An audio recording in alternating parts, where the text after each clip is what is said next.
காவல்காரர் சட்டை மேலே கோட்டு மாட்டி சரிகை போட்ட வேட்டி கட்டி நட்ட நடுவே தோட்டம் தன்னில் ராஜா போலே நின்று இருந்தார்.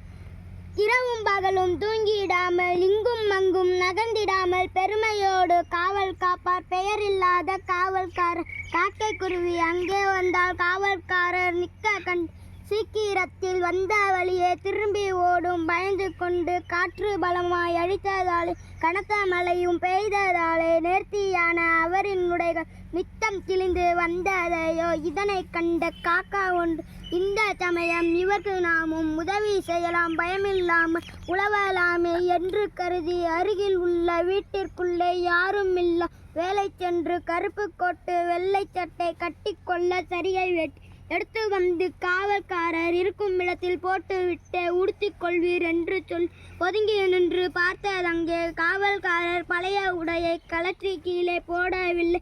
ஆவலோடு புதிய உடையை அணியவில்லை, அசையவில்லை. உடனே காகம் அருகில் சென்று ஒற்று நன்றாய் பார்த்த பின்னர், அடடே, இந்த காவல்காரர் யாரோ என்று நினைத்திருந்த வைக்கோல் மேலே துணியை சுற்றி வைத்திருக்கும் பொம்மை என்ற இக்கணத்தை நண்பர் அறிய எடுத்துச் சொல்வேன் என்று கூறி காவல் காக்கும் பொம்மை தலையில் காலை வைத்து நின்று கொண்டு கூவி அழைத்து பறவையாவும் கூட செய்து விட்டதங்கே.